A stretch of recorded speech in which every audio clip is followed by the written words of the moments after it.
Welcome, everybody, to the Sunday Surefire podcast. We are recording live as well here. We're on X, we're on YouTube, we're on all of our social media platforms. Talking some Dynasty risers and fallers from the 2024 season. We're also going to cover our best takes from the 2024 season. A lot of good ones to pick through, of course, with this group. But yeah, it's gonna be a fun show to run down here. Let's introduce the room here. We got my man Aaron Downtown Brown alongside. Hey, how's it going? Pretty good, man. Pretty good. And we got my boy Ethan Weaver here too. Ethan, what's up? Kamish, how we doing? The 2024 season is in the books. In the books. Slam the book shut. Feels like just yesterday we were talking some last minute redraft stuff, and all of a sudden, 17 weeks fly by. Maybe 18 weeks if you have a late championship game, which hopefully none of our listeners out there do. No. Hey, you're a better man than I if you can pick through those week 18 waiver wire fodder to win a championship. Scary stuff. People do that, but those leagues are out there. Fortunately not for any of us here on the panel, boys. How'd the 2024 season go, guys? Overall, I think this season went very well. I made it to a decent amount of championships. Unfortunately, I was unable to win more, but it was overall a really good season for me. I know, Kamish, we battled it out in a couple of Dynasty leagues together. We split our series, so I was glad to luck out and won.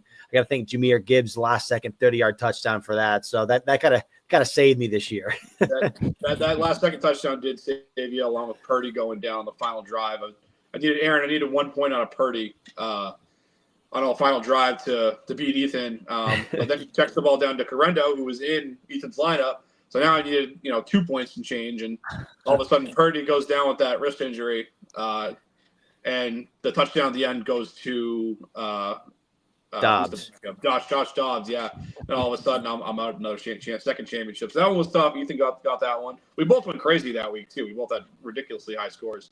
It's tough to get to a championship game, drop 185 in a league where 130 is a pretty good number, and lose. So yeah. What can you do? But the silver lining there is the other game Ethan referenced was I capped off a 16-0 Dynasty League season. Actually, that both of you are in. I tried to one up my 15-1 season in a championship from the year before with an undefeated campaign, while leading both in scoring both times. So I guess the bar is set pretty high in that league going forward. Wouldn't you guys agree? Yeah, I would agree. You're kind of ending my dynasty. If I would have beat you, I would have went 3 out of 4. But now I gotta turn it over to you, dude. Let's turn it over to me. Those championships are ancient history at this point. You are chasing this guy right here. I'm chasing. Come get it. Aaron, how was your season? Yeah, no, that's definitely what it feels like in that league you're talking. I know as Ethan and I, it seems like we met in the championship a couple years. I think it was 3 out of 4 years in a row or something like that. But yeah, didn't go the way I had planned the last couple years. Made the playoffs, but got bounced pretty quickly. I know Purdy let me down. Cousins in a best ball league, it ended up getting benched. So yeah, I mean, made it to the playoffs in leagues I wanted to, but got bounced a little bit earlier. However, I did have a big win on DFS to end the year in week 17. I know I was sharing that. I shared that on our social. So. It's funny. I was in first place. It could have took down first place DFS tournament, which was pretty exciting. Ended up getting 6, so that was exciting. That was a good way to end my DFS season. Yeah, definitely. I mean, we talk a lot of DFS in this program, and so it's good to put that all together towards the end of the year, Aaron. So that was a big finish for you. Just fractions away from bringing home the real big money. But hey, a top 6 finish in the tournament. That's good in my book any day of the week, brother. But we're going to talk about, like we said, some good, some bad from the 2024 campaign. Guys who have seen their dynasty value rise. We've got some guys who have seen it fall. And then, like I said, our best take overall from the 2024 season before we really look forward to future years. I'll start here with the riser. Let's start with the good stuff. I'm going to go with Jackson Smith and Jigba. Finished as the league as half PPR 10. Following a relatively quiet rookie year, he really did give us a great year 2 breakout that we were looking for. 100 receptions right on the nose with just over 1,100 yards, 6 touchdowns on 137 targets. That was good enough to lead the team in everything. Targets, receptions, yards, touchdowns, you name it. JSN did it for the Seahawks in the receiving game department. checked out pretty well from an analytics standpoint as well. Our friends over at Pro Football Focus or PFF, they had him ranked as the 18th graded wide receiver on the season. And overall, he just showed us that he answered any questions that he can coexist with the likes of DK Metcalf playing on the opposite side, which kind of makes sense. I mean, JSN's more of a slot presence, played 77.5% of his snaps in the slot. Compare that to DK, who played over 86% of his snaps out wide. So these two guys do complement each other very well from a real football standpoint, and there's no reason to think that they can't continue to do so going forward. So JSN is a big winner for me in 2024. Yeah, no, I agree. JSN's a massive winner. It was finally nice to see Seattle use him as a focal point of their offense. They finally phased out Tyler Lockett, and it was JSN and Metcalf. And most weeks it was JSN being the focal point. So he finally was the player we thought he was going to become out of Ohio State. I know he had a kind of a tough rookie year, like you mentioned, Kamish, and his stock was down. I mean, you could get him for cheaper than it would have cost, obviously, when he first came out. But the problem with JSN, there's a ton of JSN truthers. So a lot of people in the leagues that I'm in who had JSN weren't willing to kind of sell on the dip. So now obviously his stock is right back up. So, but it was really nice for JSN to have the sophomore season that he had. Yeah, 100%. I mean, a guy like JSN, I mean, his rookie year was down, but in a relatively down draft class, I mean, he was an early first-round pick in rookie format. So people, when they draft a guy, for better or worse, after 1 year, no matter what they do, they're usually not just going to pivot off of him on the cheap right away. They have to kind of see that through. So you're right. There may have not been a massive buy window in established leagues. I think the buy window for JSN came in the form of startup drafts, where he was falling down the board in those formats. So if you had a league that started up in 2024, you probably got a really good value on him and good on you. Just want to put the ball on the topic real quick. Like I said, DK, JSN could definitely coexist together. They do different things on the football field. They're both productive for fantasy. This really came at the expense of Tyler Lockett, like Ethan said, just to kind of just drive the nail home on that. I mean, Lockett played a full 17-game season, which is great and all that, but he had just 46 receptions, 600 yards, and 2 scores. All of those were his worst marks of his career since 2017. The guy's 32 years old. He's not long for the league. Seattle can save $17 million against the cap by moving off from him this offseason in the form of a cut. You don't see him sticking around at all either, do you, Ethan?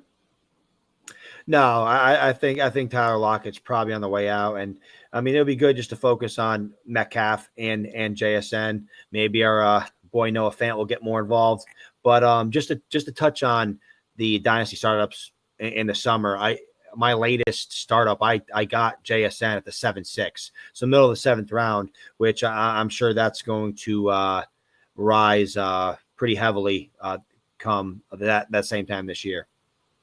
Yeah, there you go. There's a prime example of a value in a startup draft for a guy who had a tough rookie year. Sometimes those second-year guys can be great values, and this is definitely an example of that. Ethan, do you want to give me one, or do you want me to keep rolling here, my man?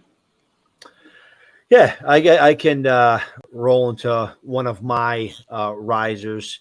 I think Brian Thomas Jr. was one of the biggest risers of the entire year. I know, Kamish, I know you weren't the biggest BTJ fan. A lot of people weren't, to be honest. I mean, he was a little raw, but I mean, just an athletic specimen. We talked a lot about BTJ, obviously, coming into the year, and he was a guy that we were kind of all on the same page where it's either A, he's going to hit and he's going to hit big, or he's going to probably fall flat in his face. And did he hit big? I mean, he came into this year as a rookie, and the Jaguars offense, which wasn't very good with Trevor Lawrence and Mac Jones. He was wide receiver 4.5 point PPR. You can see the stats on the screen, 80 for 1,179 and 10. I mean, that yardage, he was number 3 in reception yards and number 4 in yak and number 5 in touchdowns. But Brian Thomas Jr., I mean, the whole 2024 class in general was pretty crazy. And Brian Thomas Jr. just headlines that. He's easily a top 10 Dynasty receiver. I could see top 5, top 6. So Brian Thomas Jr. Is ascending very much in Dynasty right now. 100%. That's the guy I need to eat crow on this offseason. I was not the big BTJ guy coming in. I just thought he'd be, like Ethan said, just a little bit too raw to really commit and do big things right away. And he really surprised me in a lot of areas. I mean, he had some deep touchdowns as well. I kind of knew he had that in his repertoire, but just the way he was able to run his routes, I thought was really impressive to me as a rookie. I just didn't think he had that in them, at least not from day one in the NFL, and he proved me wrong on that front. And he did it too, guys, in a situation where, I mean, Trevor Lawrence did not have the year that any of us anticipated him having. And hell, he was catching passes from Mac Jones down the stretch too, and still producing from a fantasy standpoint. Yeah, sure. Like, will Christian Kirk be back? Maybe that's up in the air. Evan Ingram probably comes back. You think? We'll see. It's going to be a different looking Jags team to some capacity, but the one constant you can bank on is a guy like Brian Thomas Jr. heading into 2025.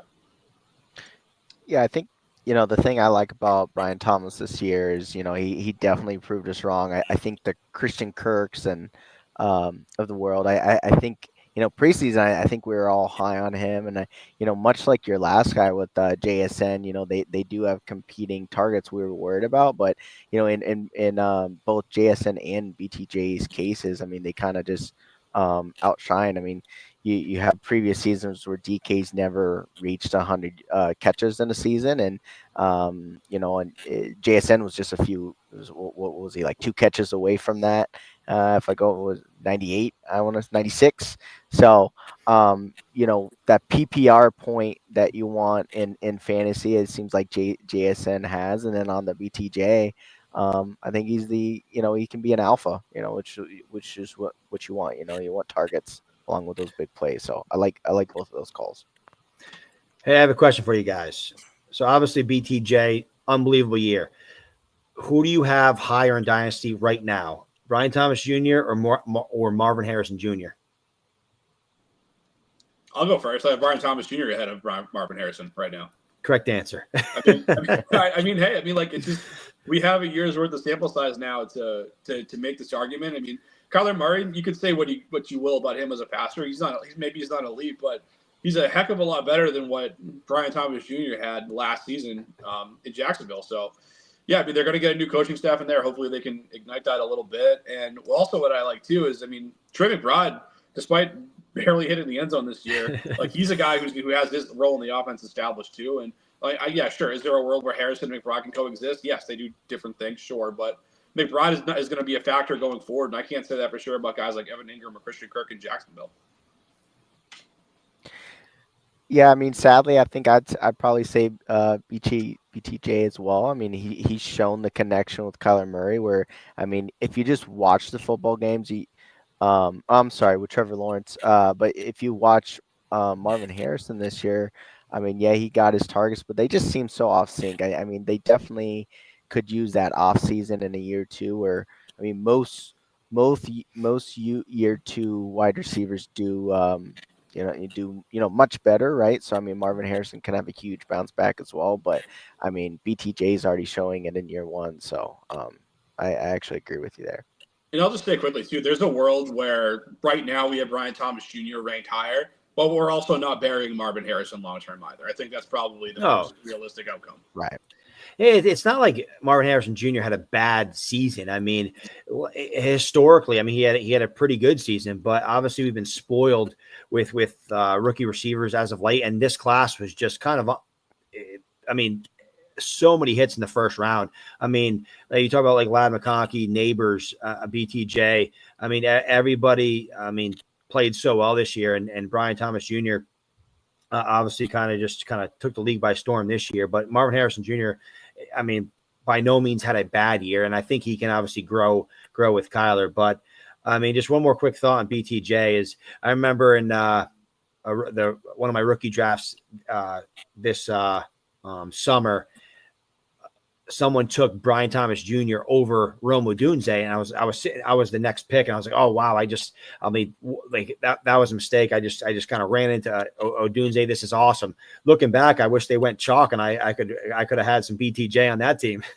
Yeah, you broke your finger hitting the draft button on Rome Odunze. Yeah, and then ended up not loving it, but we'll see what happens to him long term too. He's not a guy I'm burying either. But let's move on here to another guy. We talked about a bunch of high-profile rookies coming into the 2024 class. This guy was not so highly sought after during rookie drafts in 2024 season. So this is why Bucky Irving is a fun one for me to talk about. coming into this exercise. I finished last year as the half PPR RB14 overall. I remember doing mocks in the offseason where he was going kind of projected like mid-late third round in dynasty drafts, and I was still grabbing him in our exercises in the late second round. I mean, example of a back just kind of slipped through the cracks, both from the fantasy and NFL levels. And the signs were there coming out. If we look back on it, I mean, graded out well in college, had some of the best tackle breaking metrics in the country. Had over 1,000 yards rushing twice. Caught 87 balls over his final 2 seasons at Oregon. And if you look at his tape, I mean, I remember watching this in the offseason. I'm like, this guy looks like a modern NFL running back where he can catch the ball. He could do some things in space when running. Just a good solid system for him that he walked into down there in Tampa Bay. And he was in a spot with Rachaad White, who last offseason we were like, hey, this guy who in 2023 had a nice season from a production standpoint, but a lot of that was based on volume and then obviously the obvious receiving work that he was getting too. So I guess the knock on Bucky was his combine wasn't great, caused him to fall in the draft, caused dynasty managers to come off of him. And despite all that shade, he ended up finishing as PFF's RB4 overall in 2024. So a big winner in the form of Bucky Irving down in Tampa Bay. Yeah, it's crazy. I feel like the recipe for sleeper breakout running backs coming out in the NFL is undersized, unathletic, and that's a recipe for success apparently.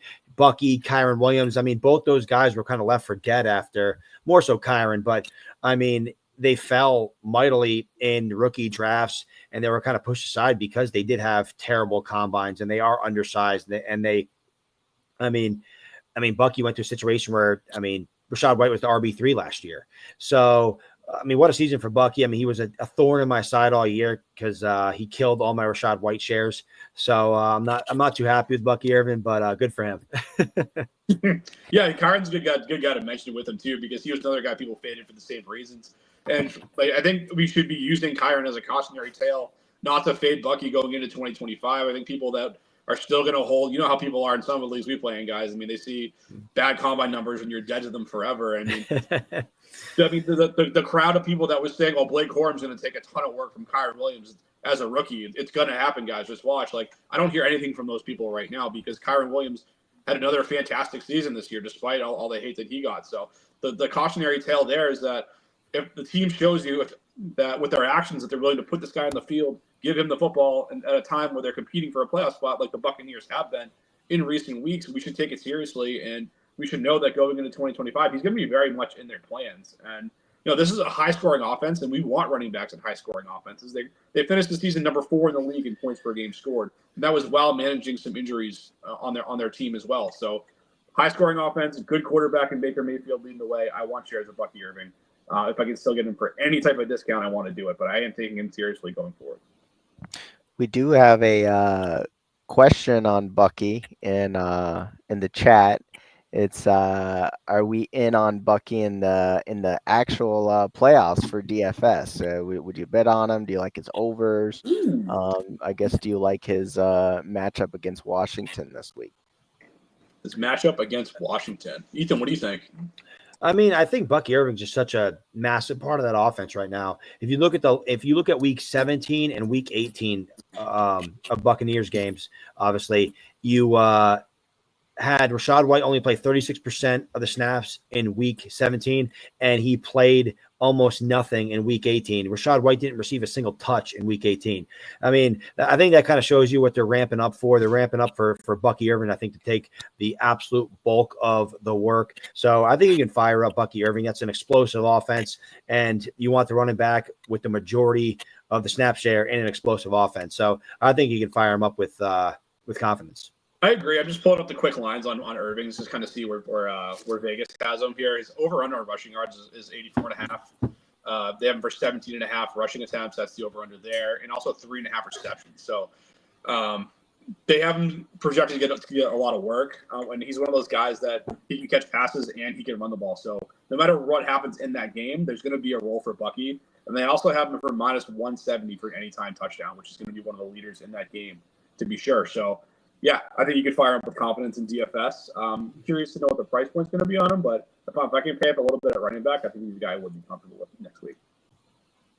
Yeah, No, I like it. Washington is the fourth worst graded PFF rushing defense in the league too. So I mean, um, they're not. It's not like he's going to be lining up against one of the elite run defenses. So There it is. definitely like the matchup.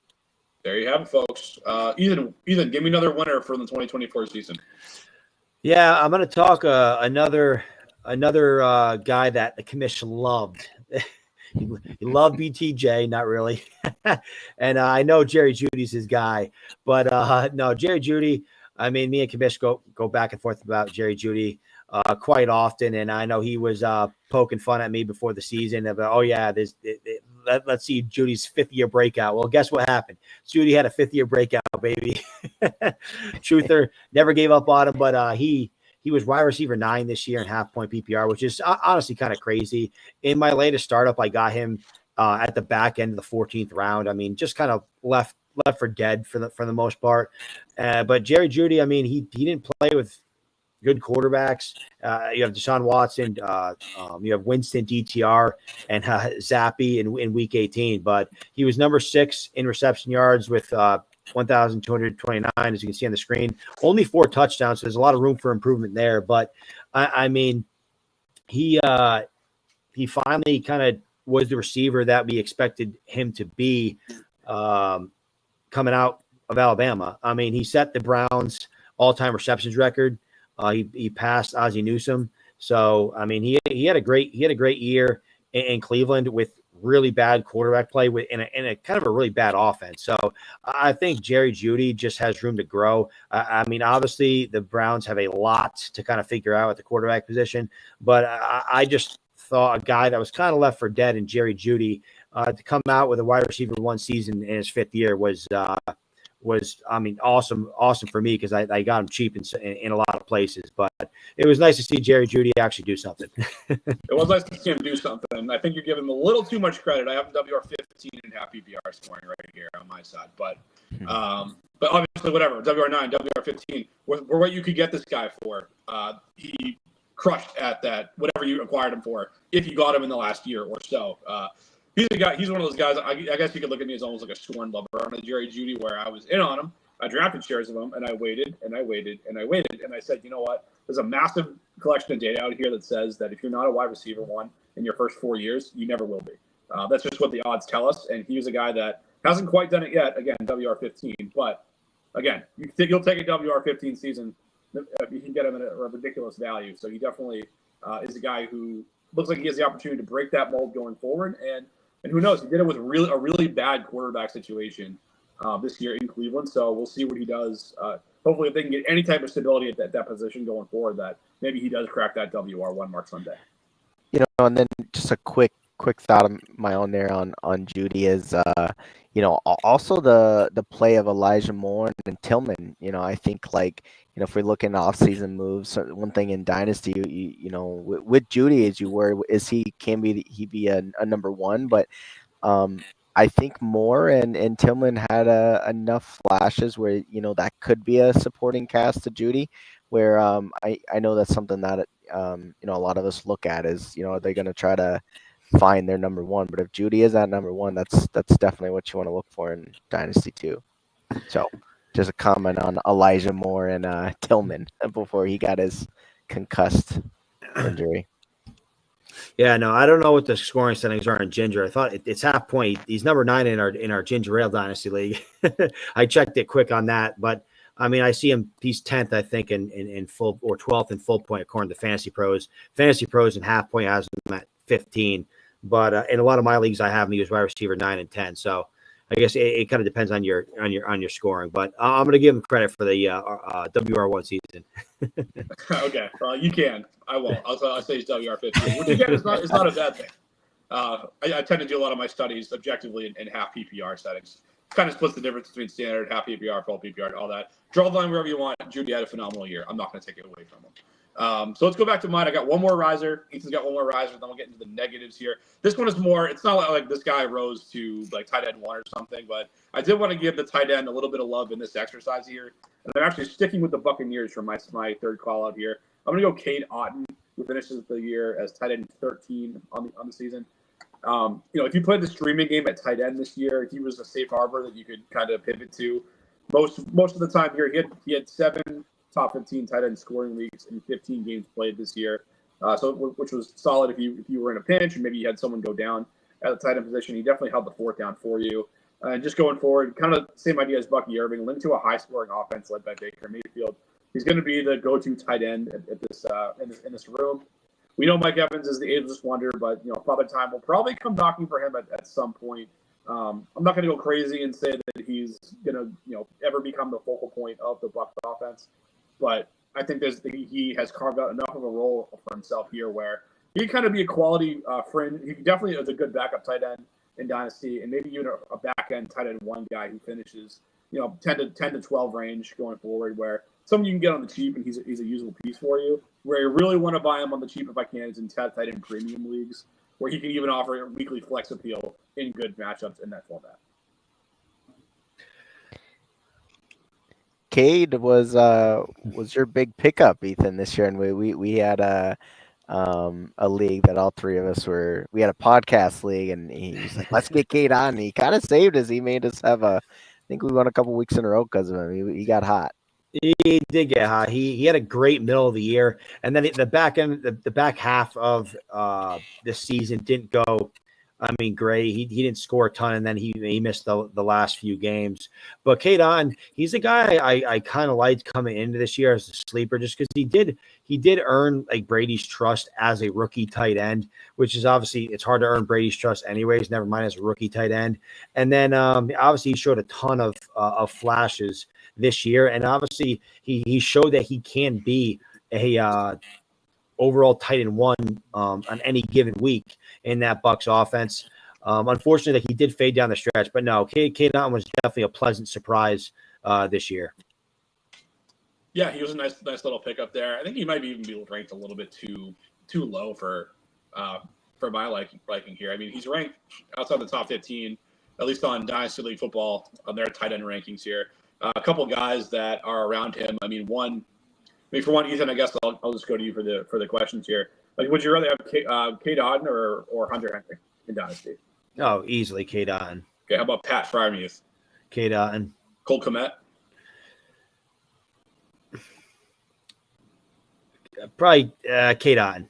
I would too. There's just too many mouths to feed. Yeah, exactly. The offense looks bad, So I was assuming I don't know what Keenan Allen's contract situation is, but I was like, hey, maybe Kmet like in I don't know in a year or two.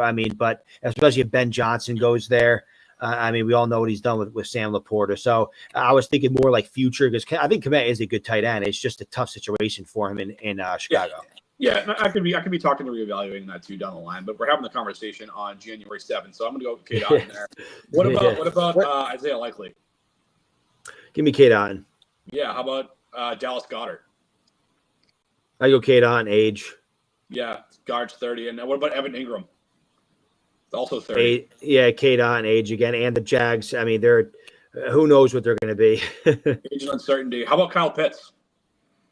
Oh, yikes! I know you want to say Kyle Pitts because it's a dynasty name. You want to yeah, give me Pitts. Yeah, I'm gonna go Pitts because the community can't quit on Kyle Pitts. Okay, fair enough. But the point is there's 5 or so guys ahead of him who are like, oh yeah, give me Cade Otton. So the point is, I think he's a riser, but he's also a decent value where you can get him for maybe a good price if you want to throw some offers out there. But that's enough talk on Cade Otton. He's got one more riser to talk about. Who you got for us, brother? Yeah, Chuba Hubbard. He was just like a breath of fresh air for some of our teams this year, just coming out of nowhere. In the latest startup I was in, he went at the 18-2, so left for dead. But Chuba Hubbard, obviously with Jonathan Brooks getting drafted in the second round, Chuba Hubbard was just an afterthought. And then he comes out, absolutely crushes. Jonathan Brooks is obviously on the sideline because of his knee injury. They give him a really nice 3-year deal, I believe. They gave him a decent amount of money. And then obviously Jonathan Brooks, one of the reasons why I have him as a dynasty riser because we all assumed that, hey, Jonathan Brooks, hey, Chuba had a great year this year. That's all well and good. But, Jonathan Brooks is going to eat in a ton of his workload next year. But then, hey, look, Jonathan Brooks re-tears that ACL, and it's going to be Chuba season again next year. So anybody who got Chuba on the cheap before this season, you're going to get 2 years minimum of RB1 production probably, especially with the way the Carolina Panthers ended the season. Bryce Young, getting benched was it looked like the best thing that could have happened to him because he came out and someone lit a fire under him, and he's been playing great. They just put up a ton of points in Week 18 against the Atlanta Falcons, a team who had to win, and they look great. So Chuba Hubbard, you can see his stats right there on the screen. He ended up as RB12 and half point, and that's with him missing a couple of games towards the end of the season. So Chuba Hubbard, just a massive, massive riser and a massive league winner this year. I love that call on Chuba Hubbard from a dynasty standpoint, even going forward too. We talk about running backs, especially ones that are on second contracts, like Chuba Hubbard is now entering his second contract that he signed a couple months ago. The window for those guys is relatively small, but like those 2 years or this season, last season, even maybe even 2026, who knows what Brooks is going to look like. Like that window is like the prime production peak for running backs. So to be able to get the most out of that, I think it makes him a great call going forward, not just for last year, but in future seasons. I argue he's a good value here too. Just maybe DLF isn't updated yet, but RB26 out here, I find it impossible for a guy that productive to be outside the top 20 running backs. For a guy who's only 25. I have probably the most hilarious trade history with Chuba Hubbard in the league that we're all in. I drafted him cheap. I traded him away for a first. I got him back for a first. It's the funniest. If you want to joke, look that up in that Tinder league that we're in sometime. I think I got Hurts in a deal with him, commish with one of our three-way trades. So it's the craziest line of Chuba trades that I've had with him. I'm going to actually back up to one more Kate Otten question. We did get an Instagram question. Oh, great. One last would you rathers. Otten, all right. Otten, Ferguson, or Kraft out of tight end? So Ferguson at Cowboys or Kraft Green Bay, or are we sticking with our boy Otten out of the three? I'm sticking with Otten. I think Dallas, Ferguson, obviously Dak's coming back. But I just don't think they're going to pay Ferguson. I think it's going to be another Dalton Schultz, let Ferguson walk and kind of next man up kind of deal there. I just think Otten is the better tight end, and he's in an awesome offense. And then Kraft, I like Tucker Kraft, but I'm still taking Kate Otten. Luke Musgrave, he was hurt most of the year. There's a lot of mouths to feed in that offense. You never know when it's going to be a Kraft day. Kate Otten for a stretch there was a league winner this year, so I'm still going on. Yeah, I'm with you too. Definitely over Kraft for the reasons you mentioned. A lot of bodies in Green Bay. The other piece of this too is with Ferguson. I love your point on them not paying Schultz, and it's probably going to be a repeat. Ferguson's not an elite player at the position. They're probably going to let him walk. 2025 is the final year of his contract. What I will say, though, if you're in a dynasty league and you're trying to win this year, I would be okay taking Jake Ferguson in place of Otten, because Ferguson is so established with Dak Prescott. And I think he's a guy, if just for 2025, you can probably start with a little more confidence. And Kate Otten, who's going to be competing with the likes of Jalen McMillan and Mike Evans. So if you're in win now and you have to have tight end production, I'm okay going Ferguson. If not, I want him. I agree with that. All right, so we talked a lot of positivity so far. A lot of positivity. That's great. We just had the holiday season. That's all fun to talk the good stuff. Let's talk some fallers. I know we might have some more disagreement on this. I'm going to go first. Mr. Negative over here. I'm going to go to Michael Pittman Jr. Finished the season as half PPR's WR43 overall. Just an abysmal year for Pittman, and it looks even worse if you want to view him on a per-game basis, like a lot of experts like to do, where he finished WR53 overall in half PPR scoring. So as you can imagine, the box score stats are not going to be great. 69 receptions, 808 yards, and 3 touchdowns on 111 targets. What's just to make it even more damning, he was also PFF's 46th ranked wide receiver, which he did crack the top 50. So it's not like it's some horrendous mark, but he was actually the third rated receiver on his own team, with guys like Alec Pierce and Josh Downs graded out higher than Pittman. A lot of the blame for this is going to be directed at Anthony Richardson. Totally get it. I'm looking at you, Ethan, when I say that. But if you roster Pittman in 2024, it was a complete dud of a season, no matter how you want to slice it up here. So, yeah, not at all what we were looking for Pittman as Pittman managers if you have shares out there. No, I mean, I definitely agree at him being a faller. I mean, he's not a guy that's getting any younger. I mean, he's still in his prime. I still like Michael Pittman. They just need to figure out the quarterback position. But he's a guy that was going high in Dynasty startups. I mean, I was a big Pittman fan, and I actually bailed on Michael Pittman this year, actually kind of early on, because I just had no faith in Anthony Richardson. I drafted I traded Pittman away for Leggett and a projected early second, ended up being late, but oh well, happens. But Michael Pittman, I mean, he just, from what we were expecting, it was just a bad season.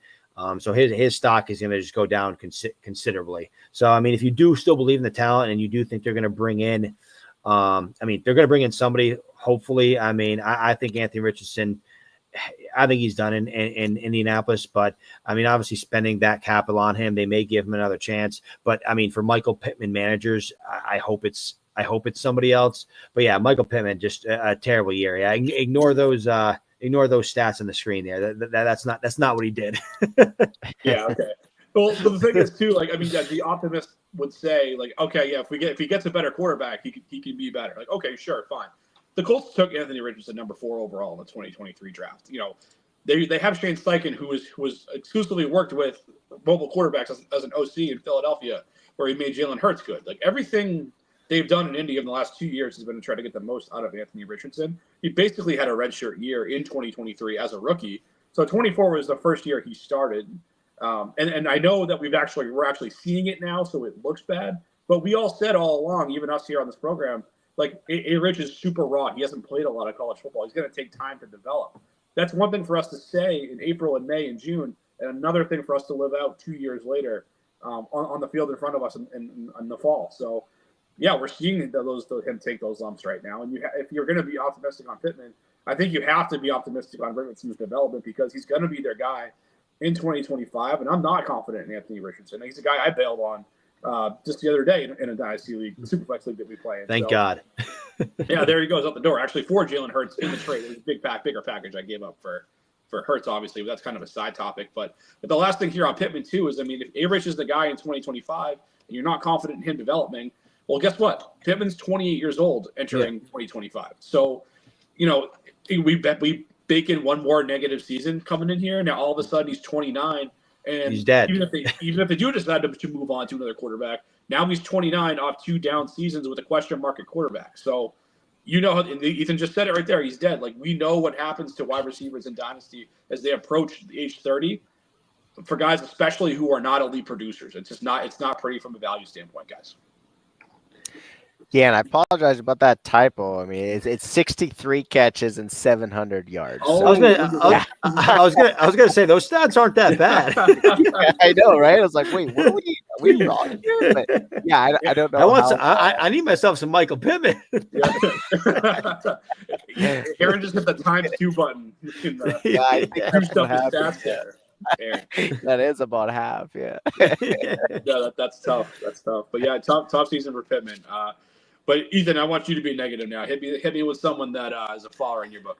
Yeah, hey, I'm going to piggyback off your Michael Pittman. Hey, I'm going to go with Anthony Richardson, and I don't think Anthony Richardson is completely dead. Yes, he's dead. No, I don't know. I think the biggest reason why I think Anthony Richardson might be a dead asset is because you're not getting buy-in from him. I mean, there's reports that he's late to meetings. His teammates don't respect his work ethic.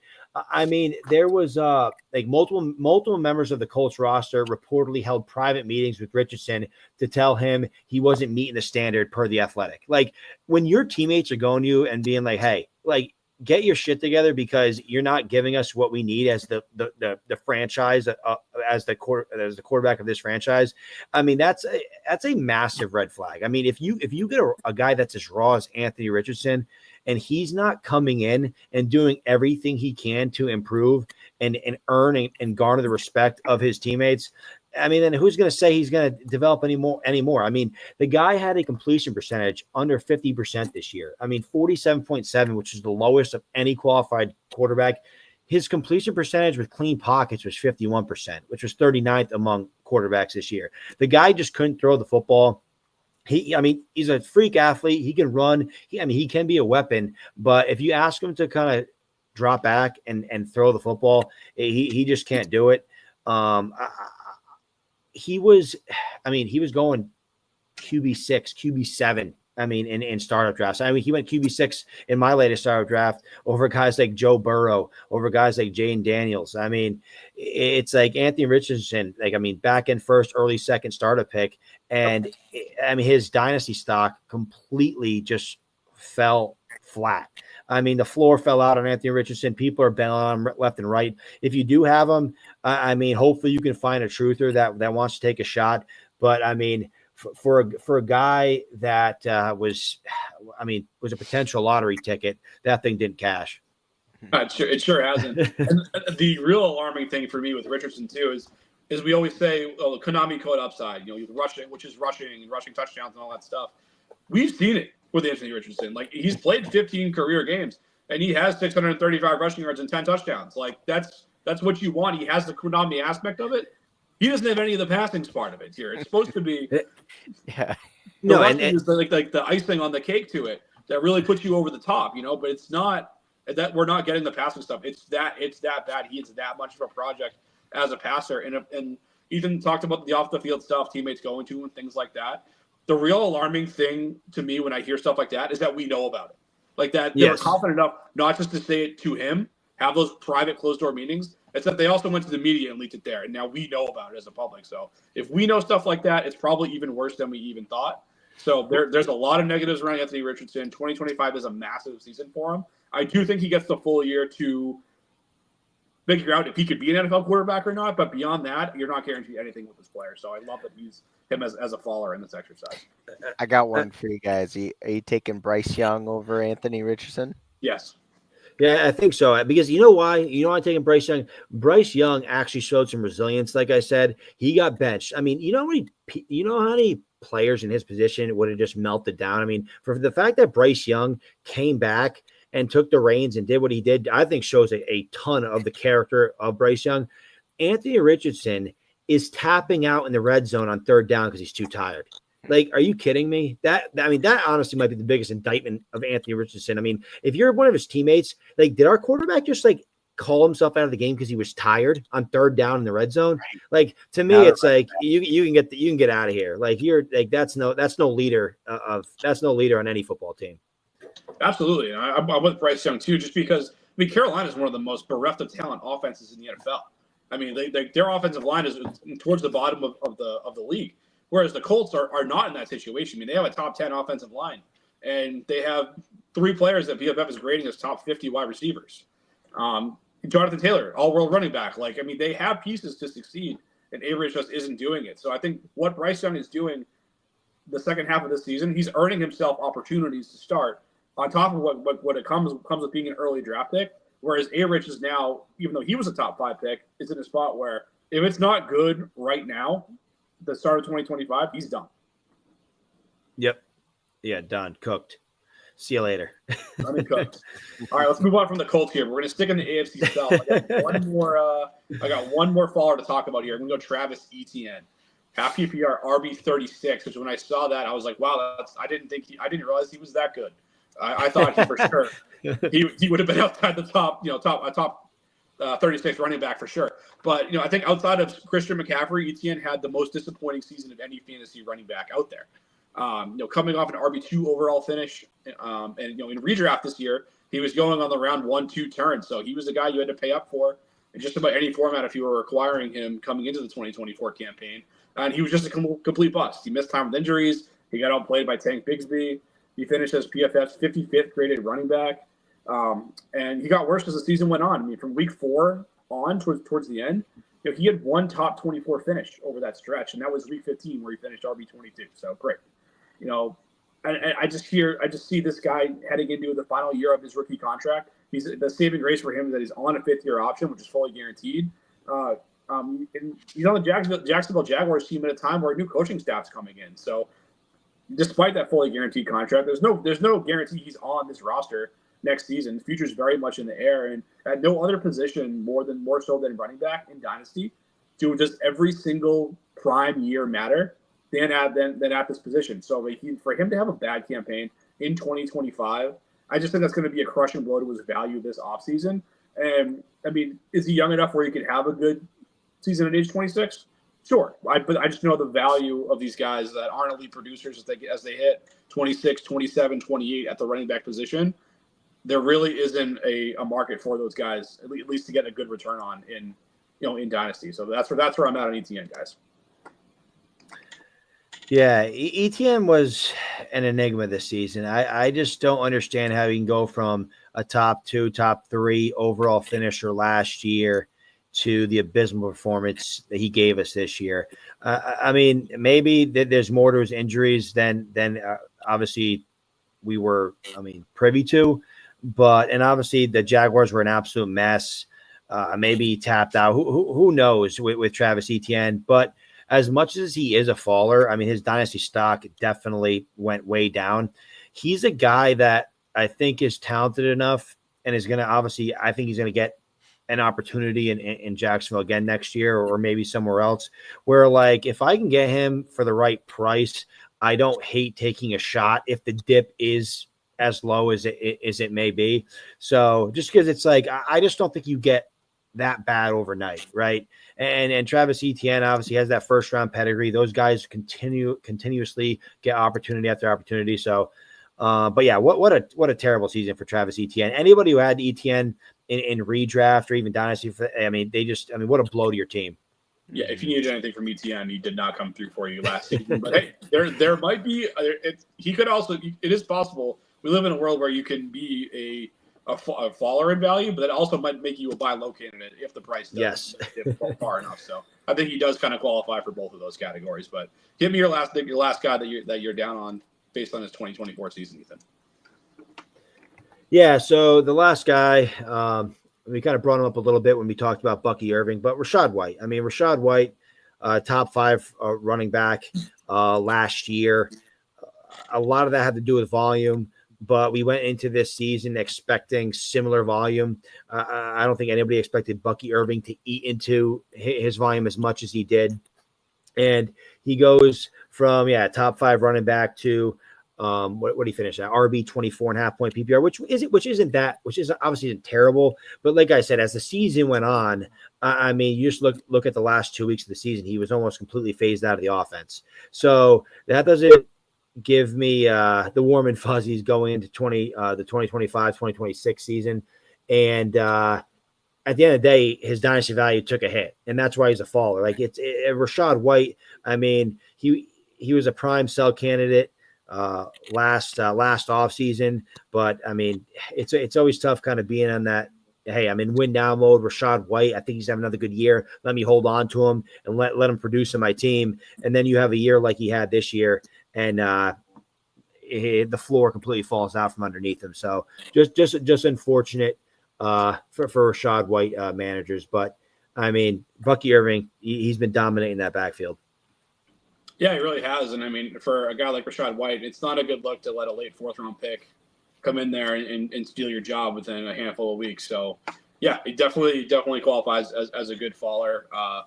It's one of those things you look back and you say, I knew Rachaad White wasn't that great. There were signs for him not being that great going forward, and I still didn't get out from under him. So yep, it can be tough though in those situations. But hey, when you're chasing points, and we've all been there.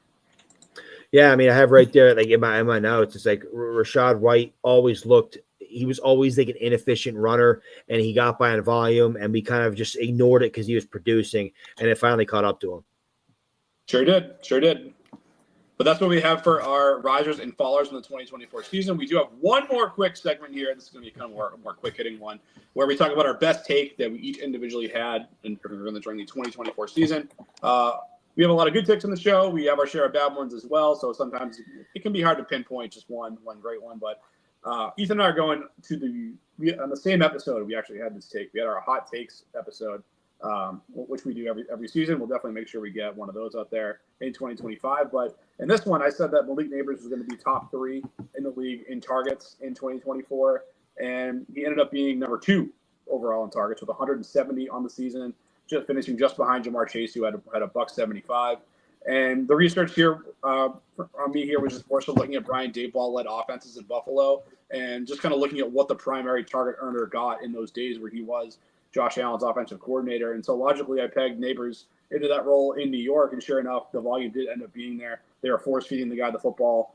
He had a productive fantasy season, despite playing with someone who Daniel Jones will never be confused with Josh Allen. So, Jones, Drew Lock, Tommy DeVito, Tommy Cutlets, whatever, not great, but Neighbors did end up seeing that massive target volume that we expected, and hopefully you can do more with it going forward.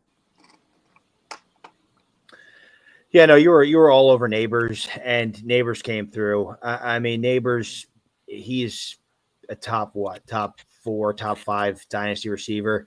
I mean, he did what we expected him to do, and then some. So that was a great call by you. You were on Neighbors, right?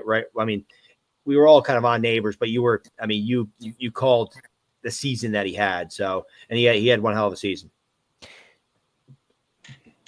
Yeah, I think the fact that you called him out for redraft, right? I know we're talking Dynasty, but you were high on getting him. I think in the first couple rounds, or like second round of redraft too, or something like that too. So yeah, I mean, just looking back at, rankings from the offseason. I mean, he was a guy that I just found myself looking at him. His ADP was a joke all offseason, 6th round. Now it's the 5th round. The draft season's a week away. I'm like, what are we doing here, folks? I had him as WR. I had 30th overall, WR 14. So the guy that I just saw coming, and even I was a little too light on him there. But yeah, he'll be definitely going a lot higher drafts this season. Hopefully they can get the quarterback situation figured out. Yeah, I know me and Kamish got a little scared away from Neighbors in redrafts, only for the simple fact that we took Marvin Harrison Jr. round 2. So to go back-to-back rookies was a little risky in redraft. So I passed up on Neighbors. We picked the wrong rookie. Yes, I picked the wrong rookie. It happens. What can you do? Yeah, rookies are good values in redraft as well, but they can also be good values in Dynasty, like the guy you're about to talk about. Yeah, I mean, if anybody who's listening to the show knows how big of a Brock Bowers fan I was coming into the season and throughout the season, I thought he was going to absolutely blow up this year. He was a target I had in every single redraft league this year. And on our Hot Takes episode, I said Brock Bowers was going to break Sam Laporta's reception record of 86 and finish as the number 1 tight end. And check. He was unbelievable this year. Brock Bowers, he ended up with 108 receptions for 1,144 yards. The 1,144 yards broke Mike Ditka's rookie tight end receiving record. So, I mean, Brock Bowers just tearing down walls here, tearing down records. But Brock Bowers is the clear dynasty tight end 1. I think this is, this isn't even a ceiling. I mean, he only had 4 touchdowns. I know, Kamish, your reservations for him finishing as the overall tight end 1 was the fact that the offense was so bad that he might not get a lot of touchdowns. And 4 is not a ton, and he still ended up as the overall tight end 1. I believe he finished tight end 1 in both half point and standard. I mean, sorry, half point and full. According to Fantasy Pros, just regular league. So yep. he was just a league winner. He definitely carried some of my tight end premium leagues. And I guess that kind of brings me to a question. In a 1.75 or 2 tight end premium league, where does Brock Bowers go if right now, if we had to redraft the rookie class? I mean, where do you think he'd go? I assume it's a super flex league. I have him 102 behind Jaden Daniels. Super flex, correct. Yep. Jaden Daniels is the only guy I would take ahead of him in that format. Yeah, I could see you taking Jaden Daniels. I mean, I had him in both formats in 175 and 2, and he was scoring me 30 to 40 points weekly. It was ridiculous. So I wouldn't blame anybody for taking him 101. But yeah, Jaden Daniels. I mean, he was a cheat code this year too. He could be on this list too, even though we were all very high on Jane Daniels. I mean, but he was a league winner in his own right as well. Absolutely. Yeah, it was a great rookie class. The fact that we can even have that debate about guys like we talk Brian Thomas Jr., Malik Neighbors, Jaden Daniels, Brock Bowers. Like there's a ton of guys. It's a legendary class. Even the guys that were highly touted have the opportunity to bounce back and could be long-term producers as well. So the 2024 class is great. I like the 25 class personally too, but I think people are gonna. If you're expecting another 2024, it's not going to be that. No way. Yeah, and I think, Ethan, this is definitely one of your times to shine too, because I know as you said, you're extremely high on Brock Bowers. I think we've been pretty hot the last couple of years. We called Laporta last year, so we might be the tight end the gurus. the world. So we had Laporta, Bowers. I mean, you called the tight end one, Bowers finish, and him to break the record, and we got that on tape too. So it's pretty, pretty... Yeah, we got receipts. We got receipts out there. Right. Yeah. Pull those receipts up there. We'll pull the good ones up there. Yeah, only the good ones. Only the good ones. That's our rules there. And then, yeah, just with me with J.K. Dobbs, I just kind of wanted to find one of my sleeper picks. I was pretty high on J.K. Preseason too. Kind of saw the road to him being that starter in LA and kind of being out Gus Bus. And he did get injured right when you need him during that playoff run. But as far as his points per game goes, that's top 15 back. About 14 points per game is ahead of ranks about 13, about RB 13, RB 14. So, that's not too shabby for a return year, especially where he was going at ADP. I can't even. It was pretty gross where you were drafting JK at preseason. So, had JK. I could have picked Daniels. I think my hot take was Daniels would finish higher than Caleb Williams in the offseason too. But I kind of liked my JK take the most. Yeah, Dobbins is a solid call, and like you said, at ADP, I mean, you couldn't meet the cost that you were getting him at. We probably should have known it was coming too. I mean, we all said all offseason that we were going to knock Justin Herbert because it was going to be such a run-heavy offense. And Gus Edwards, I mean, he has looked good in flashes at times, but he's never carried the full weight of an NFL offense. And even though Dobbins has been injury-prone, he has had stretches where he did do that. So, yeah, good call on your part, Aaron. We should have been higher on him, especially for what his draft cost was in redraft formats. No, agree. I know I was down on Dobbins, and I didn't love the call out by Aaron at the time, but he did. That was a nice swing at Dobbins there. Yeah, for sure. I also, last point on Dobbins, I was in a rebuild mode going into 2024, and I had to share a Dobbins. Someone actually dropped him in our Dynasty league. So I scooped him up while I was rebuilding while he was injured, and then he recovers from the injury. We're about to roll into it's probably like July or so of 2024, and I'm like, someone offers me a third round pick for an early third round pick for Dobbins, and I'm like, oh yeah, this is an absolute steal. Like let me skip this up. Let me get this old injured bum off my team, and maybe it did help because he didn't score me any points in a rebuild. I guess I could take that argument from that lens, but I'll just say Marshawn Lloyd in my bench did not do me any favors for points in my lineup this year. So hopefully you can get it turned around, but otherwise it's going to be an L for me on that front. That's funny. Well, do have I guess the next segment here. Could have a few minutes left here before we hop off of this live show. But looking back, we did have another Instagram question. And can kind of ponder it a little bit. I know we've had a couple Dynasty strategy shows, so this is more of a strategy question than a specific player.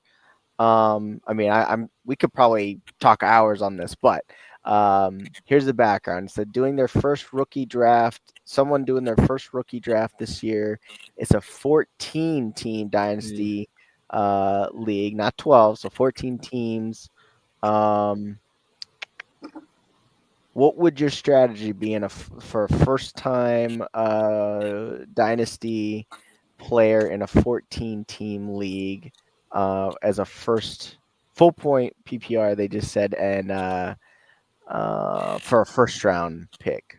Is it Superflex? 12. I'm sorry. So he showed that his first pick is 12. So you got the 112.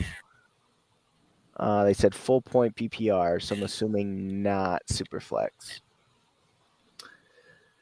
Okay, so it's not super flex. Okay, so that I was going to say if it was a 14-team super flex league, quarterbacks, I mean, there's a massive premium on them just because the 14 teams, 28 there's going to be 28 starters out there, so obviously quarterbacks are increase in value twofold. But I mean at the 112, so basically I mean in traditional formats, the last pick in the first round. There's probably, I mean, like we're going to be diving into our rookie content throughout the offseason. I haven't dialed in my rookie rankings yet, but I mean, I know it's a pretty deep RB class. Yep. So I mean, you're probably going to have a shot at a decent running back with a decent profile there. The receivers, there's some definitely good receivers. Definitely not as deep as the 2024 class, and the same with the quarterbacks. You're not going to get the quarterbacks that you did this year. I mean, right now it looks like almost every quarterback in the 2024 class hit. I mean, right now it looks like Cam Ward is probably going to be the number one. I would say the 101 in the real NFL draft. I mean, I don't think Shador Sanders is going to be the 101.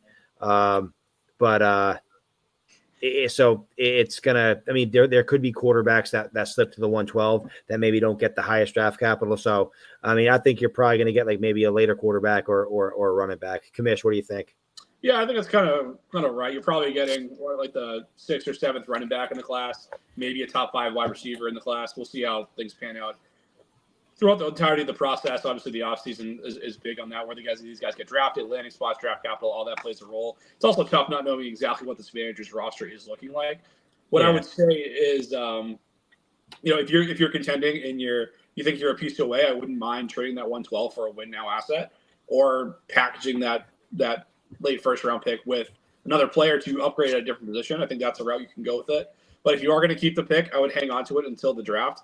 And maybe until your pick's on the clock, maybe you put it, if you don't like what you see it's on the board for you at 112, maybe you make that pick available and you say, hey, give me a future first round pick and a second round pick, whether that's this year or next year, and you trade out of it and you push it back a year. Sometimes you can kind of game that, or you can look at another manager's team. They think they're really good, particularly in a younger league. Maybe there's not as many seasoned Dynasty players in there. That's something I like to do with late first round picks and early second round picks. Is I look at other teams and I say, you might think you can contend, but I don't think you can contend next year. I think you're missing the playoffs, and I'll wait a year and I'll trade my late first for what's a mid or maybe even an early first a year later. So that's another thing, a little thing to consider. You can also trade out of the pick, and that pick will only accrue in value as the draft gets closer. So don't be in a hurry to get rid of it unless you're making a surefire update to or upgrade to your roster to help you contend right now, if that's a spot that you're in. And if not, don't be afraid to trade out of that pick either. But like Ethan said, we have a lot more rookie coverage coming later in the offseason, and our DMs are always open as well. So make sure you hit us up on our socials. We're at Sunday_Surefire on X, and we're at Sunday Surefire on Instagram. We're on Facebook too. So rookie questions are great. Any other questions you guys got as well, keep them firing away. Yep. Yeah, I just want I think the point you hit home at the end was, you don't rush anything.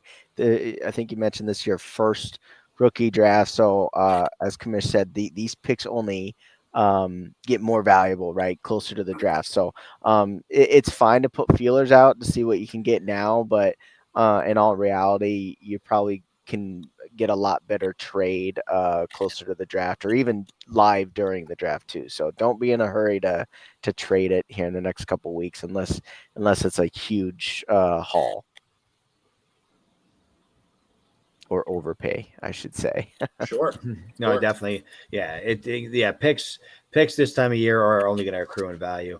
Aaron, it looks like we have another question in the comments. We do. I guess for this is for us three. So our best 2025 Dynasty trade. So do you think they meant 2024, like best trade this year? Yeah. Let's go with that. Like, what was your best trade you made this year to help seal the deal on a playoff or something like that? Yeah. So this isn't my best trade, like probably where like I won somebody over, but this is definitely the best trade I made because it directly correlated to a championship against the commissioner in one of our dynasty leagues. A horrible trade. I traded Aaron's boy J.K. Dobbins, Braylon Allen, Tyrone Tracy, and a 2025 first, which ended up being the 107. And I received Jared Goff and Calvin Ridley. So my running backs are stacked. I had Bijan, Jahmyr Gibbs, and Josh Jacobs. So and I have the 101 this year too. So that league's cooking. But it's not. I didn't earn the 101 because I won the championship. But Jared Goff, like, if I didn't make that trade, there's no way I win a championship. So Jared Goff definitely helped me make it to the promised land. So it was one of those trades I actually made week 14 as the Monday Night Football game was ticking down. I think there was like 2.5 minutes left in the game. The trade deadline was quickly approaching, and I pulled the trigger, and it helped me win a championship. Yeah, if you've ever made a trade with Ethan, he'll just drag it out until the last possible second every single time. That's how he lives his life. Don't listen to him. So I'm not shocked to hear that you let it tick down. Yeah, that was obviously a good move for you. It's called negotiations. Yeah. I guess one of my better ones is I was in the Superflex League. I guess I'll throw it right back at Ethan and say this is a player I used to help beat him for a championship in that league. I went 16-0 in this year. That was a deadline deal I made for Baker Mayfield. I gave up a mid first in 2025 and a 27 first as well. So future first and a mid first in this upcoming draft to go get Baker Mayfield, who I was undefeated. So obviously I had that first round bye, but in the weeks 16 and 17, he was QB3 overall in scoring. So blew up at the right time. Had a massive week 17 as well, where he was QB2 overall. So that was a great finish from Baker, and a guy that he's going to be good going forward too. So it wasn't just a 1-year rental. He's going to be on my team for the foreseeable future. I guess for me, I'll say one where I knew I was out of the – well, I technically wasn't out of the playoffs, but I didn't think I could compete for a championship at the time. And I had Joe Mixon. I knew he was, top 5 running backs. I traded Joe Mixon, and I got – let's see, it was Mixon – and I think it was Kirk Cousins, and I turned Mixon and Cousins into Dak Prescott and a 26 first.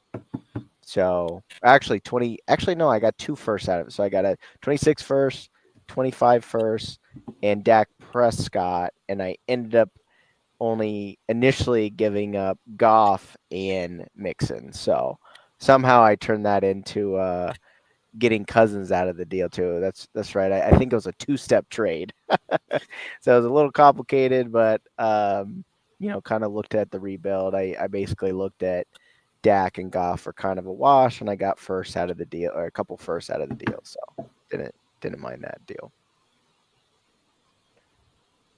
There you go, Aaron. Making moves. Love it. That's all. So you guys can make your first trade of the year in 25. I haven't yet. Yeah, it's been quiet in a couple leagues. There's not been a 2025 trade yet. Yeah. To taking a slow start to the 2025 season. Indeed, yes. The boys for you guys. I've already got 2 under my belt, so hopefully you guys can catch up. Got to catch up. Very nice. I've had a couple offers, a couple big boy trade offers, but I haven't been able to pull the trigger on any. Let me ask you guys this one before we go here. I got a trade offer in actually we both play in this league, so yeah, I have another one too. 16-0 in. What if Saquon Barkley? I put on the trade block because why not? What do you think about trading Saquon Barkley for the 104 in this class? No, you dude, go for the 3-peat, dude. Saquon Barkley is going to be so good next year. The 104. I mean, if you're for you, I don't know. If I'm you, I'm trying to 3-peat it. I'm keeping Barkley. He's just too good right now. Yeah, he's too good right now. I declined it instantly, and I did counter it though. I asked for the 101. Okay. So 101. I think just in terms of just age. Barkley if you can get the 101 for Barkley, I think that's a deal you obviously have to make. You just take Ashton Genty and run it back hopefully. But speaking of the 101, I have an offer in my inbox right now. it's a 3 firsts for a player kind of offer, so it's pricey, but it's what side do you like? The first side is the 101 this year. It's my 2020 my 2025 first, 2020 sorry my 26 first and my 27 first. So I am the back-to-back league champion, so I'm assuming those are going to be later, mid to late firsts for Malik Neighbors. So what side do you like, Neighbors or the picks? I'm going to hang on to the picks, personally. I mean, as much as I love Neighbors, we just said I was the Neighbors guy. I would keep the 101 in this class, as you just said. It could be Ashton Jeanty, who's for those supposed to be a super productive running back. I know there's not a Malik Neighbors in this class, but I don't feel great about sending out 2 future firsts on top of that. If it was just the 101, I'd probably be in on it, but not with 2 firsts on top of there as well, especially if those are the only other firsts that you have going forward. No, I agree. I thought it was too much to ask. It just got sent to me a little bit before the show, so I was like, it was sitting in my inbox. I just figured I'd get your opinion, but yeah, a little too pricey in my opinion. I do think if Neighbors was in this draft class, he would be the 101 pretty easily. So I know Ashton Jeanty or whatever, however you pronounce his name. He's a stud, but because it would be nice to add him to Gibbs and Bijan. So. Yeah, if it was the 101 and a little something on top, I could see it for Neighbors. But 2 firsts on top is a bridge too far for me. No, I agree. I just figured I'd get your opinions. Yeah. Well, until Genty goes to a committee, he might. What if the Eagles draft him and he's sharing time with Barkley? That'll probably happen. No, just wait. Ashton Jeanty, he's going to the Cowboys. Just wait for all the hype this year. You said Minnesota's name wrong. Oh, yeah, Minnesota. I mean, yeah. Then Aaron Jones is he's gonna be a thorn on his side. Yeah. All right, folks. That's what we got here for you on a really fun live show. We'll make sure we do this further into the off season as well. But until next time, peace.